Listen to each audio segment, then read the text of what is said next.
మీకు ఆల్మోస్ట్ మీ పెళ్ళి ఎన్నాళ్ళు అయిందండి ఇప్పటికి? 32 సంవత్సరాలు. 32 సంవత్సరాలు.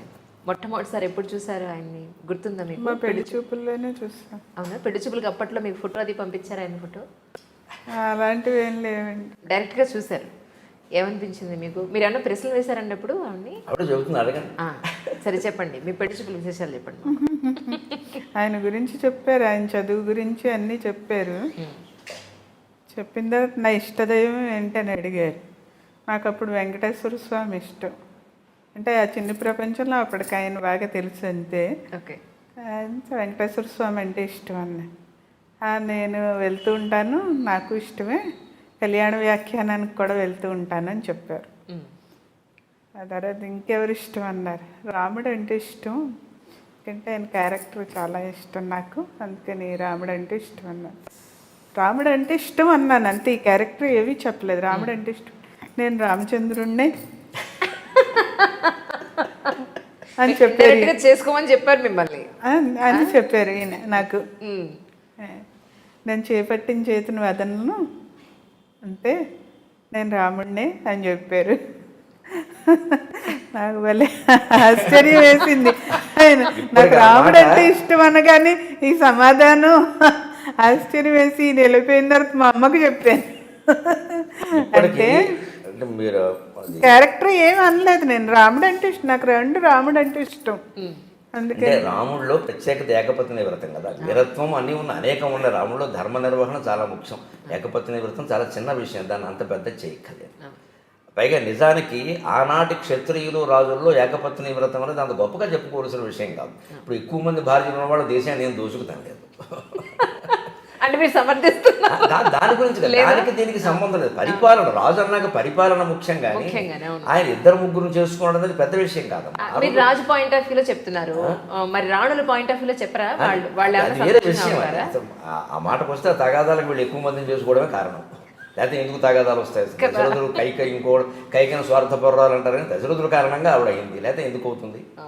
అది వేరే విషయం. కానీ రాముడిలో ధర్మ నిర్వహణ ఇవన్నీ. కానీ స్త్రీలు రామచంద్రమూర్తిని ఇష్టపడ్డారు అంటే నాకు కలిగిన అభిప్రాయం ఏంటంటే ఏకపత్ని వ్రతం వల్లే ఇష్టపడతారు.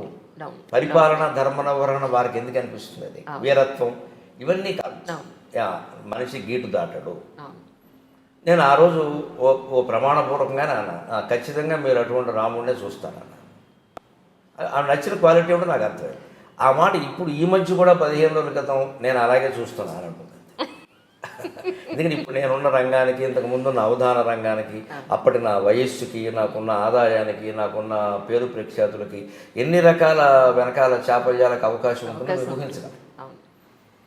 చాలా దెబ్బతిన్న వాళ్ళు ఉన్నారు, ఇబ్బందులు పడి తప్పుకున్నవాడు ఉన్నారు. ఆ భయం సహజంగా భార్యకు ఉంటుంది, నాకు ఉంటుంది ఎప్పటికప్పుడు. కొన్ని సందర్భాల్లో నేను మా అమ్మవారి దగ్గర అమ్మ నన్ను కాపాడని ఒత్తుకున్న సందర్భాలు ఉన్నాయి. అంటే మనస్సులోకి చెడు ఆలోచన రాకుండా కాపాడుతుంది. అది కూడా ఎప్పుడైనా మన మనస్సులో ఒక పొరపాటు ఆలోచన వచ్చినప్పుడు భగవంతుడి దగ్గర చెప్పుకోవచ్చు. ఇంకెక్కడ చెప్పుకుంటాం?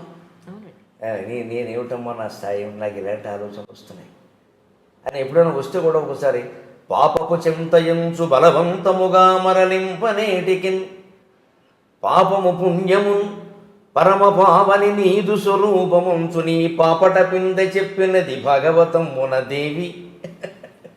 పాపము పుణ్యమున్ పరమ పావని నీదు స్వరూపముంచు నీ పాపట పింద చెప్పినది భగవతమున దేవి. ఈ పయన్ చీపురు తోడ చిమ్మెదను చింతను చింతను గూర్చి చింతను. ఇలాంటి పద్యాలు తన్నుకుంటూ వచ్చాయంటే కారణం అది. అయితే నాకు గొప్ప నమ్మకం అమ్మవారి మీద, భగవంతుడి మీద. ఎందుకంటే ఈ పద్యం ఇలా చెప్పి నా మనస్సులో భావం అక్కడ కక్కగానే ఆ భావం దూరం అయిపోయింది. అంత గొప్పతనం ఉంటుంది కలుగుతాం. భారం తీరిపోతుంది. చెప్పేశాం, ఆవిడ చూసుకుంది.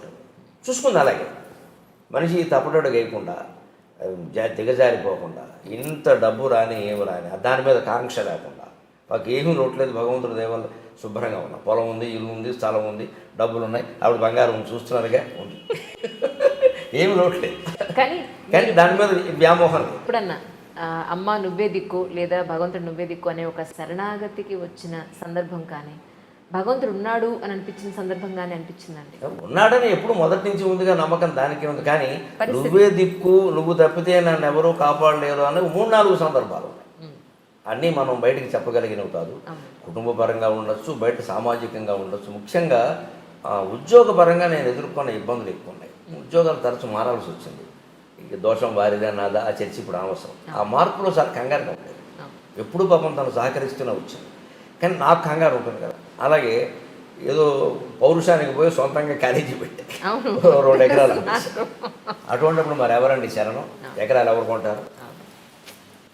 ఏదైనా కానీ నీ కనుపాపను నమ్ముకున్నాను అని ఆ పద్యాలు చెప్పుకునే ఉన్నాను. ఒక సందర్భంలో బాగుందమ్మా సహస్రావధానం చేసినా కూడా నాకు సరైన డబ్బు రాలి. ఎందుకంటే ఎవరిని అనవలసిన పని లేదు, వసూలైందే అంత. వాళ్ళు ఏం చేస్తారు? ఆ అవధానం చేయించడమే చాలా గొప్ప విషయం. కాకినాడలో ఐడియల్ కాలేజీ లెక్చరర్లు చందాలు వేసుకుని చందాలు వసూలు చేసి జరిపించారు. అంతకంటే ఎక్కడ చేస్తారు? వారు నాకు చాలా మహోపకారం చేశారు. నేను సాహసం చేసింది నేనైనా, వాళ్ళు నడిపించాలి కదా, మరి కార్యక్రమం నడిపించారు. డబ్బు అనుకున్నది రాలేదు, అది అనుకున్నది తక్కువే, అది రాలేదు. కానీ అప్పుడు కూడా నేను సరస్వతీదేవి దగ్గర నిలబడి ఏం చేస్తే ఏం ఉపయోగమో ఈ స్థాయిన్ బొడగంటినంటని మహాసంతోషమున్ పొందితన్ గేయంబున్నను గాయముల్ తొలగునే గీర్వాణి సంపన్నతా స్థాయిన్ నాకు అనుగ్రహించి జనని సంసారమున్ బ్రోవవే. ఇక అన్నీ ఉన్నాయి కానీ అంటే కావలసినంత డబ్బు లేదమ్మా, ఉండకపోతే మరీ పేదవాళ్ళమేం కదా. ఆ పేదరికం మాకు ఎప్పుడు తెలియదు. మా నాన్నగారి నుంచి వారసత్వంగా వచ్చిన పొలం ఉంది, ఆ ఇబ్బంది లేదు. కానీ అధైర్యం ఉంటుంది మనసులో. ఈ పొలం 2 ఎకరాలే కదా, ఇది మిగులుతుందా? పిల్లలు పెద్దవాళ్ళు అవుతున్నారు, సరిపోతుందా? ఈ వేళ ఉన్న ఫీజుల్లో 2 ఎకరాలు ఏమిటమ్మా ఈ వేళ? అంతే కదా. ఈ భయం నేను ఒక 40 ఏళ్ల వయసులో నాకు ఈ భయం ఉంటే ఆశ్చర్యం లేదు. నేను సరస్వతీదేవి దగ్గర మొత్తుకున్నాను. సంపన్నతా స్థాయిని నాకు అనుగ్రహించి జననీ సంసారమును బ్రవవై. సంసారం గడవడానికి అడుగుతున్నానమ్మా, నేను కోట్లమ్మని నేను అడగడం లేదు. మరి డబ్బు మాత్రం ఉండాలి. ఆశ్చర్యం ఏంటంటే ఆ పద్యం ప్రభావం, మన చిత్తశుద్ధి ప్రభావం, అమ్మవారి అనుగ్రహం ఏమిటో మనకు తెలియదు. కానీ ఆ పద్యం నేను 97లో 98లో రాశాను నేను సరస్వతీదేవి. ఈ రోజుకి మళ్ళీ ఎదురు చూసే పని లేదు డబ్బు విషయం. ఇప్పుడు మనమే ఇచ్చే స్థితిలో అంతే. నేను అందుకే ఆవిడ లక్ష్మీపాదం అంటాను. నేను పిల్లలకి అదే చెబుతాను, ఒరే అమ్మది లక్ష్మీపాదం రా అంటాను.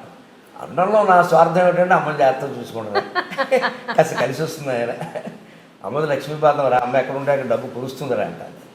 మీరు అలా చూడకపోయినా చెప్పకపోయినా చూసుకుంటా ఉంటారు మా అబ్బాయి, కానీ నేను చెప్తూ ఉంటాను సరదా. అది వెనకాలండి ఒక యోగం ఏమిటంటే భార్యకి అనుభవించే యోగం లేకపోతే భర్తకు కూడా రాదండి. అంటే ఆవిడ సొంతంగా ఉద్యోగం చేస్తే అది వేరే విషయం. నా సంపాదన మీద ఆవిడ ఆధారపడిన పరిస్థితిలో ఆవిడ జాతకం కూడా మంచిదేయండి, నాతో పాటు ఉండి అని అనుభవించే యోగం ఉంటే నాకు ఎవడన్నా 10 రూపాయలు ఇస్తాను, లేకపోతే నాకు ఇవ్వు. నేను ఇస్తే ఆవిడకి కదా ఇచ్చేది. అంటే ఆవిడ యోగం మంచిది. అలాగా కలిసి వచ్చింది అంతే పరిస్థితి. అలా అంటే ఎప్పటికప్పుడు ఆ దుఃఖాన్ని భగవంతుడితో చిత్తశుద్ధిగా చెప్పుకోవడం వల్ల, పైగా అంతకుమించి నాకు వద్దనడం వల్ల, నాకు కాలేజీ కోల్పోయినప్పుడు కూడా నేను 4 లక్షలు పోయాయమ్మా, 2 లక్షలు 4 లక్షలు పోయాయి. 4 లక్షలు ఎక్కువ వద్దని చెప్పాను. ఎక్కువ వస్తే మళ్ళీ ఏదో చేస్తాం. ఆవిడ ఎప్పుడు ఎక్కువే ఇచ్చినది వేరే విషయం, కానీ ఏమీ చేయాలనే దురాలోచన మనకు రాలేదు. ఆ సంతృప్తి ఎప్పటికి కాదు. ఈ మధ్యకాలంలో అవధానంలో తగ్గాయి అంటారండి? బాగా తగ్గాయి. నా మటుకు నేను ఇప్పుడు ఈ క్షణానికి అవధానం చేసి 10 నెలలు అయింది, సుమారుగా ఏడాది. బాగా తగ్గాయి. అంటే అవధానాల మోజు కొనసాగినప్పుడు 95 నుంచి 2005 వరకు అది కొనసాగింది. అది అప్పుడు అవధానం చేయకపోయినా ప్రతి సాహిత్యవేత్తని అవధానం రాదని అడిగేవాడు. అసలు అదొక యుగం. ఆ 10 ఏళ్ళు అదొక వైభవం పట్టింది. తర్వాత ఏ కారణం వల్ల తగ్గడ ఈ ప్రవచనాలు రావడంతో ఏమైందంటే, సహజంగా ప్రవచనకర్తలందరూ అవధానాలు చేయలేదు, అవధానం వేరే విద్య. కానీ అవధానాలందరూ ప్రవచనాలు చెప్పగలరు, అది పెద్ద సమస్య కాదు. అందుకని ఎక్కువ మంది అడగడం, ప్రజలకు కూడా అవధానం అనేసరికి 8 మంది ఉండాలి, పృచ్ఛకులు, పండితులు ఏమి ఉండాలి, కనీసం 4-5 అయినా మంచి పండితులు ఉండాలి. 2-3 మామూలు వాళ్ళని పెట్టినా పర్వాలేదు, అది దొరకద్దు. ఇవాళ అది కూడా సమస్యగానే. అది ప్రశ్న అడిగేయానికి అది ఏ ఛందస్సులో ఉంటుందో తెలియదు, ఏమడగాలో తెలియదు. అది నిర్వహణ కష్టం. 10 మందిని కూర్చోబెట్టాలి వేదిక మీద, 10 మందిని తీసుకురావాలి, ఖర్చులు ఇవ్వాలి, సన్మానాలు చేయాలి, రూములు బుక్ చేయాలి, ఇవన్నీ. ఎందుకంటే ప్రవచనం పెట్టేస్తే ఇచ్చేదేదో గురువు గారికి ఇచ్చేసి వైభవం చేసేస్తే వదిలిపోతే మొత్తం వచ్చేస్తారు. ఇది సుఖంగా ఉంది, తేలిగ్గా ఉంది అని కొంత జనంలో కూడా ఒకటి అనిపించడం. సరే ఏదైనా ఆ వైభవం ఇప్పుడు ప్రవచనానికి పట్టింది. మనం సరే ఎందుకైనా మంచిదని ముందు జాగ్రత్తలో ఉన్నాం కాబట్టి అటు ఇటు బాగా తగ్గిన మాట నిజం. Press the bell icon for more updates. Subscribe to iDream. Subscribe to iDream. Please subscribe subscribe to iDream. Subscribe to iDream. Please subscribe to iDream. For more such videos, please subscribe to iDream. For more videos, please subscribe to iDream. And you're watching iDream Media. Please like, share, and subscribe to the channel. And don't forget to subscribe to iDream. Please subscribe iDream Media. Do subscribe to iDream. Subscribe to iDream Media. Do subscribe to iDream Media. Don't forget to subscribe. Click on the button below. Don't forget to subscribe to iDream.